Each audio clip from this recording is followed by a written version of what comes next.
स्वामी को सदा मेरा स्मरण रहता है। मेरे प्रति उनके स्नेह का परिचायक है ये भोजन।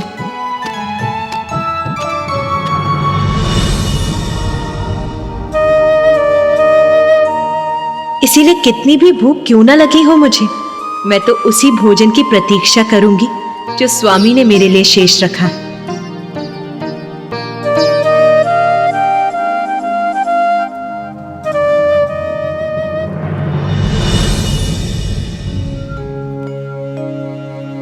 महादेव, आपने वचन दिया था कि आज आप अधिक मात्रा में भोजन करेंगे, तो फिर आप अपनी थाल पर भोजन क्यों छोड़ रहे हैं? क्योंकि नारायण, मैं तो सदा उमा के लिए भोजन शेष रखता हूं। महादेव, आज आप देवी पार्वती के लिए भोजन कदापि शेष नहीं रखेंगे। नारायण, ये आप क्या कह रहे हैं? भोलेनाथ, आज कोई प्रश्न नहीं। जब आपने सब मुझ पर छोड़ा है तो मेरी लीला मेरे अनुसार ही होने दीजिए।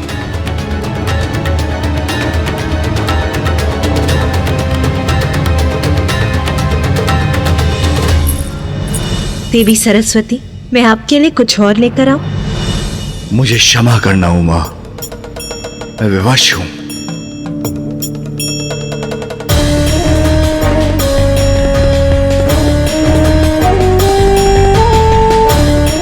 नारायण को वचन दिया है, इसलिए मुझे ऐसा करना ही होगा।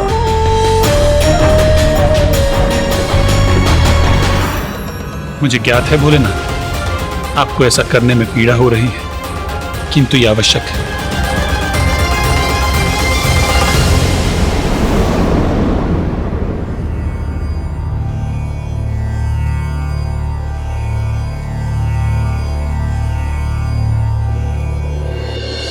सब कुछ बहुत अच्छे से हो गया ना स्वामी? भ्राता नारायण, देवी लक्ष्मी, देवी सरस्वती और ब्रह्मदेव सभी ने बहुत मन से भोजन किया। सभी बहुत प्रसन्न हुए, है ना नाथ? हाँ हाँ, मुझे ज्ञात है आप क्या कहना चाह रहे हैं। चिंता मत कीजिए, मैं भी भोजन करने ही जा रही हूँ। उचित है उमा, तो मैं ध्यान में बैठता हूं।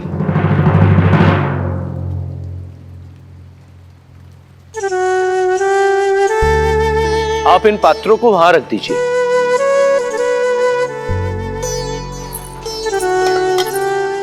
नंदी जी, सभी गणों को भोजन दे दिया ना?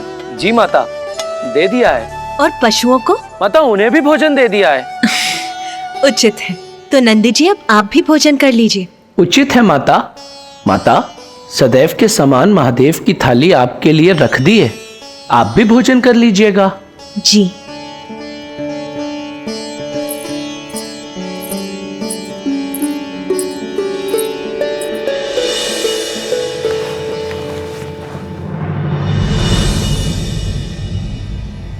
ओम नमः शिवाय।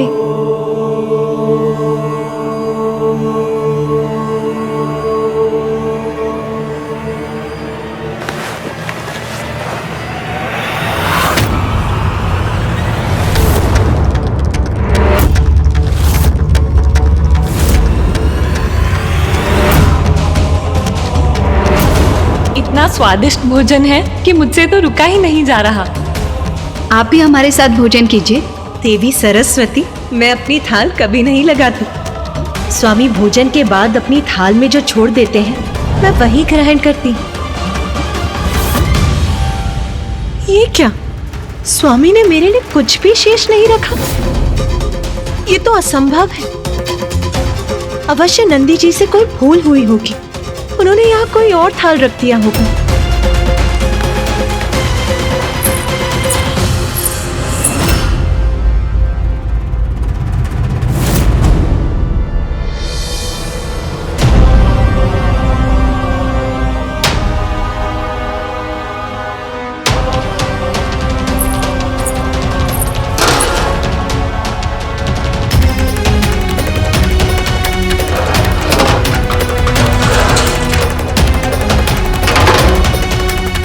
मैंने सबको भोजन कराया, किंतु मेरे लिए भोजन नहीं था। और तो और महादेव ने भी मेरे लिए भोजन शेष नहीं छोड़ा। मेरी भूख के कारण मेरा क्रोध अपने चरम पर था। रसोई में तो अन्न का एक दाना भी शेष नहीं है। मुझे इतनी भूख लगी है और यहाँ तनिक भी भोजन नहीं है। बहन पार्वती,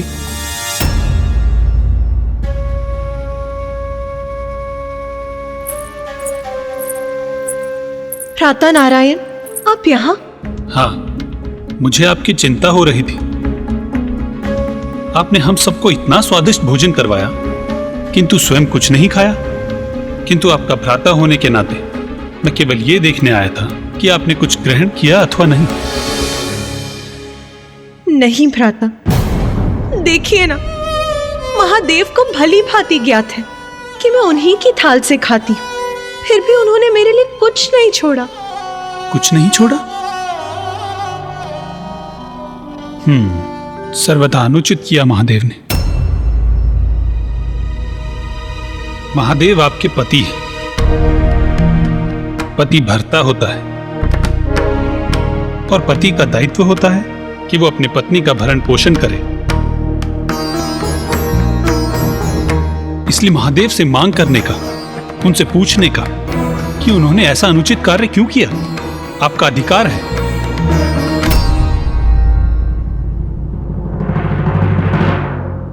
एक पत्नी अपने पति के लिए सर्वस्व निछावर कर देती है। आपको स्मरण है ना कि देवी लक्ष्मी ने मुझसे पूर्व भोजन ग्रहण करने से मना कर दिया था। आपने इतना सब कुछ किया, किंतु महादेव ने यह सुनिश्चित किए बिना कि आपने भोजन किया अथवा नहीं, वो ध्यान में चले गए। सर्वथा अनुचित किया महादेव ने।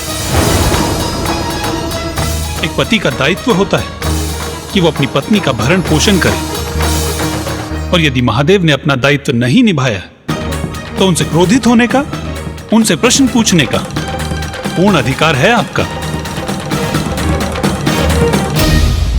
आप उचित कह रहे हैं भ्राता नारायण।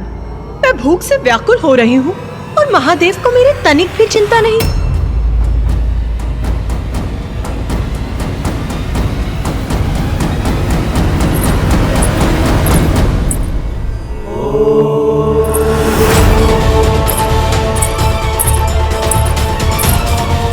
मेरे लिए भोजन क्यों नहीं छोड़ा स्वामी? इतना अनुचित क्यों किया उन्होंने, ये ज्ञात होते हुए भी कि मैं भूख से व्याकुल हो रही।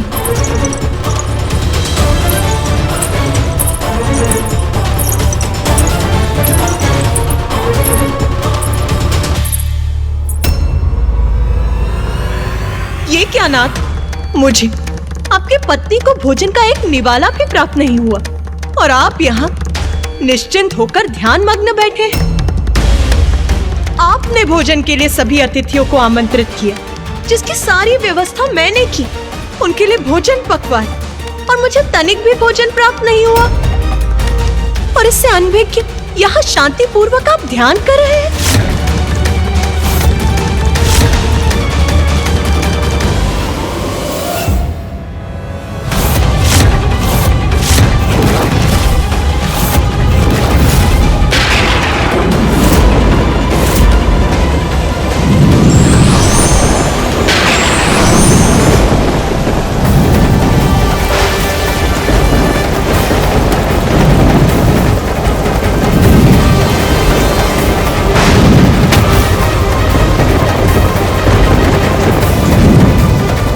मैंने आपसे मात्र इतनी सी मांग की थी कि आप अपने भोजन में से मेरे लिए थोड़ा सा भोजन शेष रखें, किंतु क्या ऐसा किया आपने? नहीं।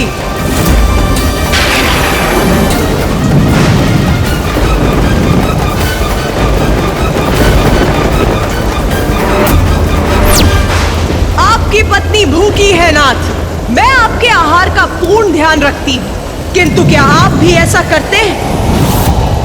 उत्तर दीजिए, मुझे भोजन कौन कराएगा?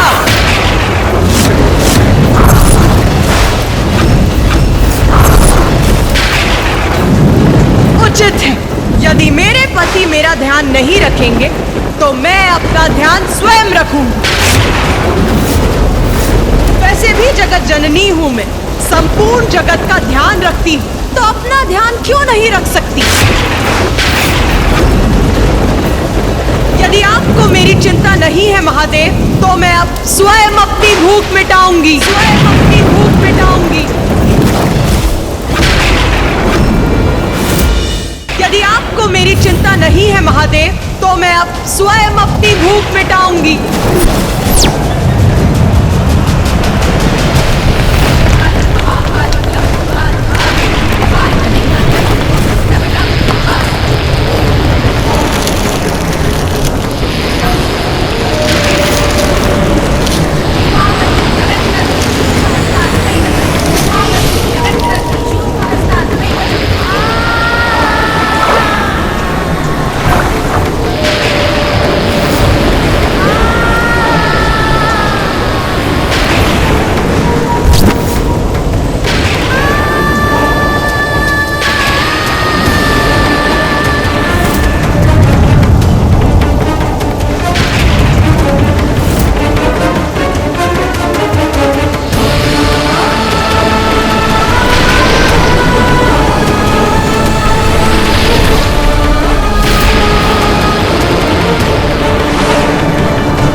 कमलनयनां रत्नसिंहासनस्थां भक्ताभीष्टप्रदात्रीं सुरनिकरकरां सेव्यकञ्जाञ्जुयुग्मां नीलाम्बोजां सुखान्ति।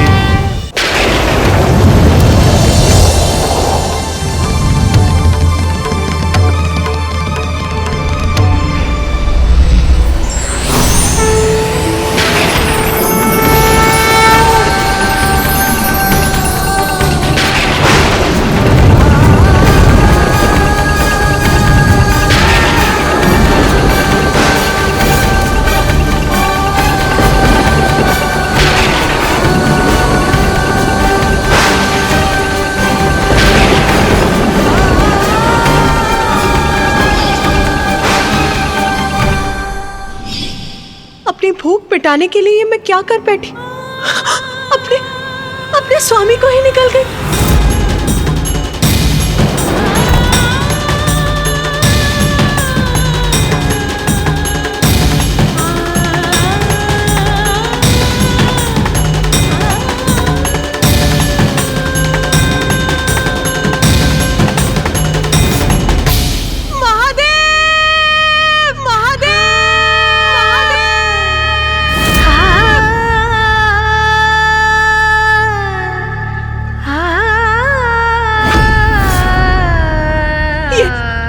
मुझसे क्या हो गया नाथ?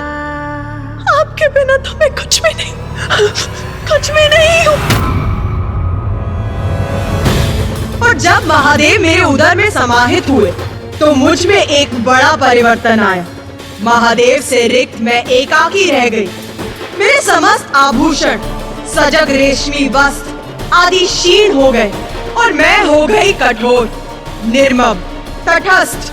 और फिर जब मुझे समझ आया कि मैं क्या कर बैठी हूँ, तो मैं अपने ही अपराध बोध से ज्वलित हो उठी और पश्चाताप की उस अग्नि से मेरा तन वाष्प बन उठा।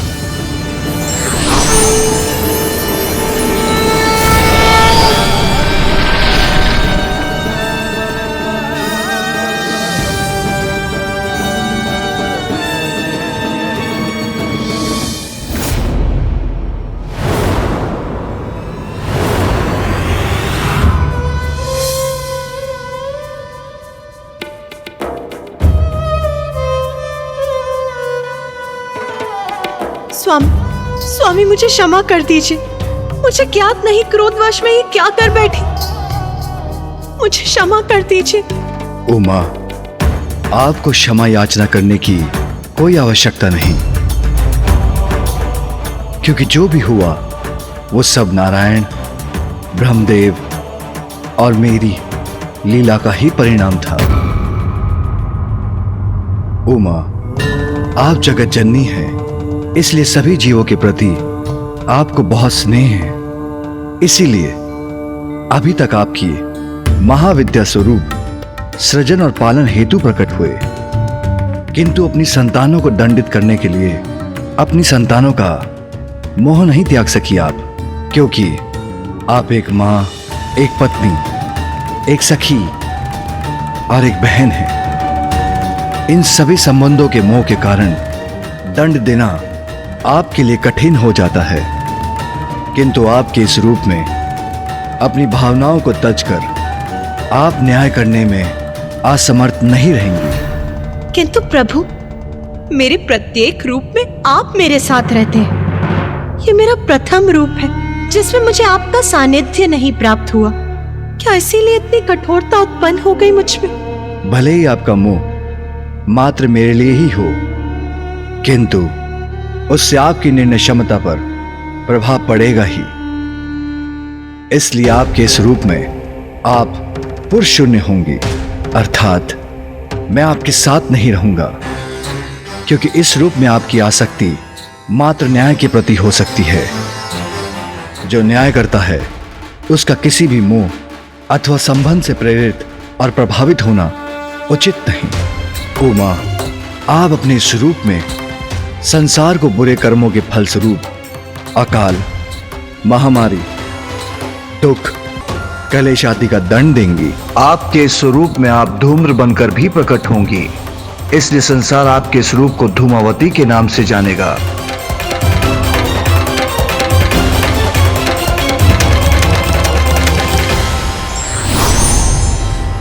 हमें क्षमा कर दीजिए देवी पार्वती, हम ये लीला करने पर बाध्य हो गए थे, जिससे आपका सप्तम महाविद्या स्वरूप प्रकट हो सके। देवी पार्वती, आप देवी धूमावती रूप में सदैव श्रेष्ठ न्याय करने का अति आवश्यक दायित्व निभाएंगी, क्योंकि जब बुराई के पथ पर चलने वाले अपने जीवन काल में दंडित होंगे तो वो स्वयं को सुधार कर अपने शेष जीवन में अच्छे कर्म करने को प्रेरित भी होंगे।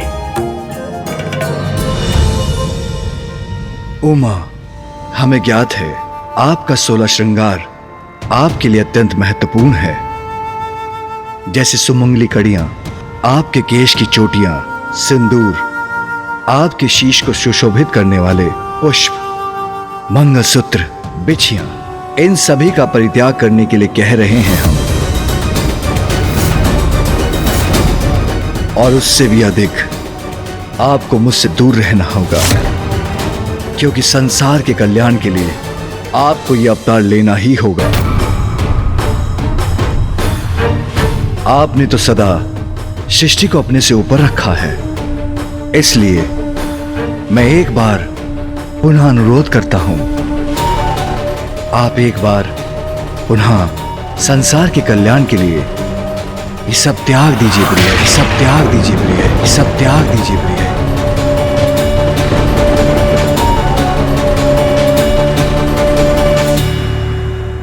स्वामी, आप मुझे जिस विरक्त और दारुण अवतार को धारण करने के लिए प्रेरित कर रहे हैं वो मेरे लिए सरल नहीं है, किंतु यदि संसार के कल्याण के लिए आप हलाहल विष का पान कर सकते हैं तो मैं भी अपनी संतानों की भलाई के लिए ये अवतार धारण करने का प्रयास करूंगी।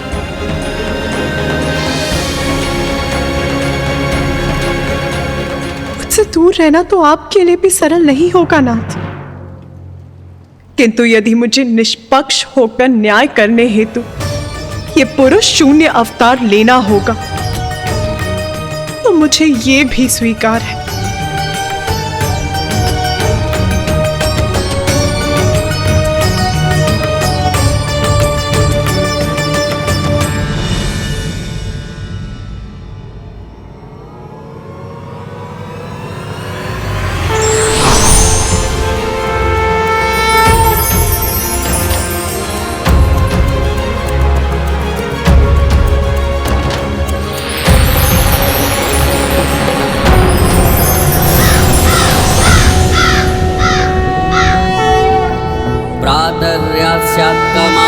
कुसुम कलिकया जापमाला जयन्ती मध्याह्ने प्रौढरूपा विकसित वदना चारुनेत्रा निशायां संध्यायां वृद्धरूपा गलितकुचयुगा मुण्डमालां वहन्ति स देवी देवदेवी त्रिभुवन जननी कालोकपातु युष्मा। बाहर के शत्रु का सामना तो व्यक्ति कर सकता है, किंतु अंतर में ही दोष हो तो उसका निवारण आपकी कृपा और सहायता से ही हो सकता है। किंतु इसके लिए आपने अपना कौन सा रूप धारण किया माता?